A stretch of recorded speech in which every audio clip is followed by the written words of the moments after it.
Karena dendam. Oke, saya lompat ke persidangan pada saat mendampingi. Kalian tahu kalau pledoi kalian itu dikesampingkan oleh hakim.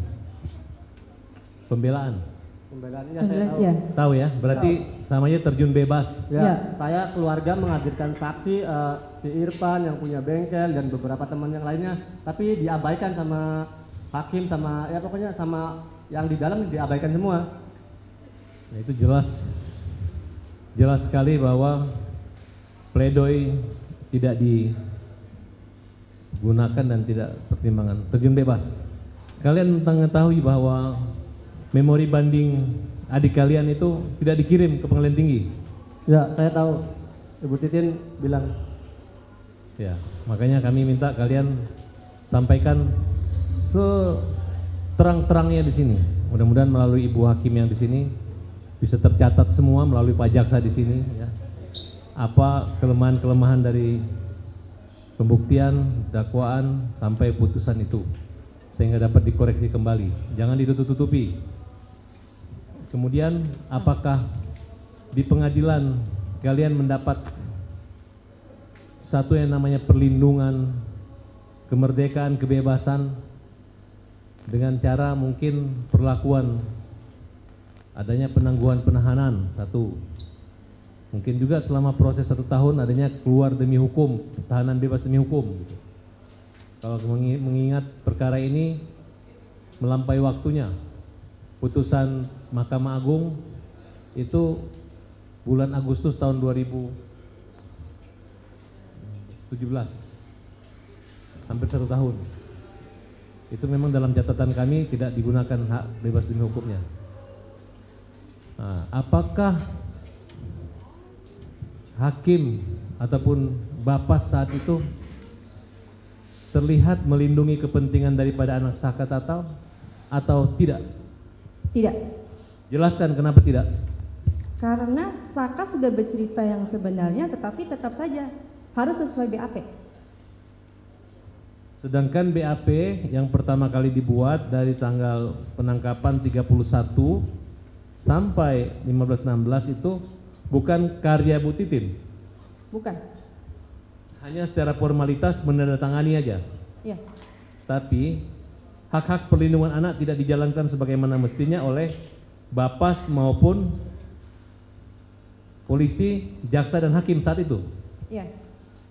Yakin? Yakin. Apakah ada perlakuan kasar atau keras atau mungkin dimarahin anak ini? Iya, ada. Pada saat proses sidang. Coba cerita, apa persoalannya? Karena waktu itu seingat saya, dia itu suruh bercerita pertama. Dia sudah bercerita apa yang terjadi selama dari tanggal 27, apa yang dia lakukan. Dia bersama teman-temannya, yaitu Sadikun kan. Dia mau pergi berisi motor, terus ke bengkel. Dia tuh sudah bercerita sesungguhnya, tetapi saya menyaksikan itu tuh hakim tidak percaya. Selalu diarahkan ke BAP lagi. Contohnya kalimat apa yang membuat hakim? Apa ya? Dia tidak percaya kalau ada bengkel buka malam-malam. Seperti kalimat apa penyampaian? Mana ada bengkel buka malam-malam? Dibentak? Ya, Iya, saya masih keras ingat. sekali itu. Di otak saya masih terngiang-ngiang. Keras. Kemudian katanya ada pihak polisi yang telah memberi kesaksian membanting pintu atau ngamuk. Iya betul. Setelah dihadirkan itu Pak Polisi, lalu saat dia mau keluar, suaranya keras sekali. Padahal itu sidang anak dan tertutup. Jangankan anak Saka yang pada saat itu ya, saya sendiri merasa emang seperti ini tah. Saya tidak mengerti kenapa seperti ini gitu. Apakah itu kalian rasakan sebagai bentuk intimidasi, ancaman, dan bukan sikap untuk perlindungan anak? Iya.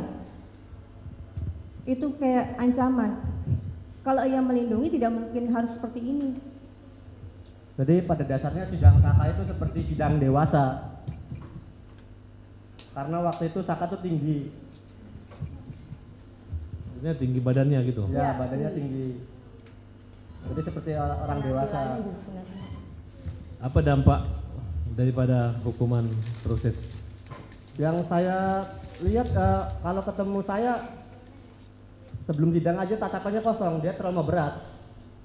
Jadi dia tuh nggak bisa ngungkapin apa yang dia harus ungkapin gitu loh. Beda jauh sama sekarang.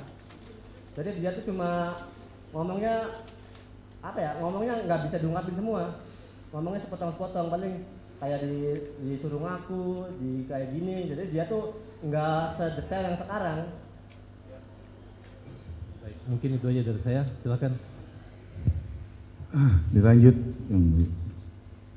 Jadi ketika Saka ditangkap, lalu berapa hari baru bisa bertemunya? Kurang lebih 1 mingguan. 1 mingguan ketemu Ya, kurang dengan lebih 1 Saka. mingguan kurang lebih. Terus apa yang diceritakan Saka ketika bertemu sama Selis dan Jaka?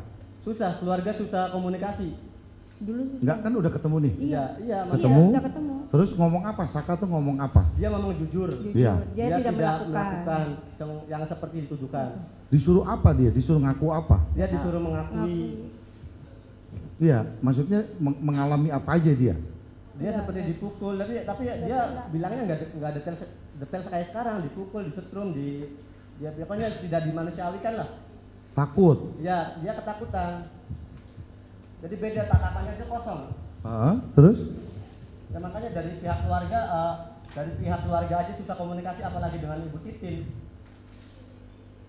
Oh. Jadi disuruh mengaku apa? Yang Saka ngomong ngaku apa dia? Disuruh ngakunya? Ya disuruh ngikutin sesuai BAP. Padahal waktu itu saya keluarga udah menghadirkan teman-teman saya yang waktu malam itu ke bengkel, dari Mang Heri, dari Irfan, dari Sadikun, dari teman-teman lainnya. Tapi hakim itu selalu jaksa. Bukan waktu masih di polisi. Saka bilangnya disuruh ngakunya apa dia? Kalau disuruh ngaku saya waktu itu kurang tahu. Jadi yang pas saya tahu itu pas mulai di persidangan. Oh, belum cerita dia. Ya, waktu di polisi, Oh. waktu di Polres Cirebon susah komunikasi. Oke. Lalu lanjut waktu di persidangan. Kan Saka ini kejadian malam itu kan dia tidak berada di tempat. Artinya tidak berada di peristiwa itu. Lalu siapa aja yang bersaksi ketika sidang di 2016 itu, siapa yang bersaksi bahwa meyakinkan Saka itu tidak ada di tempat? Siapa yang memberikan kesaksian itu? Siapa? Itu. Liga Akbar. Terus ada Bukan maksudnya. apa? Yang meringankan. Ya, yang menjelaskan bahwa Saka kan bersama dengan saya malam itu atau gitu. Nih, Siapa? saya hadirkan Sadikun. Lalu saya hadirkan Bang Heri. Lalu saya Irfan. Sama yang sudah meninggal orang kalau nggak salah namanya Radija almarhum, dia dulu gajol. saya sudah hadirkan dulu. Menjelaskan semuanya dia. Bang. Menjelaskan semua menjelaskan. secara detail dari awal ngumpul di rumah Sadikun, terus pindah ke rumah nenek, terus si Irfan motornya rusak, terus disetet sama Kodir sama Radija, terus sampai ke flyover, terus katanya puter balik karena dikira ada razia. Sampai jam berapa mereka dengan Saka? Saya kurang tahu. Enggak, maksudnya malam itu sampai jam Malam berapa? itu pas ngumpul, Mereka tuh bubarnya sampai jam berapa? pas ngumpul tuh bubar 10:30 pas berangkat ke bengkel itu. Jadi ya anak-anak yang di rumah tuh nggak semuanya ikut ke bengkel. Jadi 10:30 sudah bubar dengan Ya, Saka? 10:30 tuh udah bubar. Udah bubar ya dengan Saka. Baik, yang mulia. Izin yang mulia.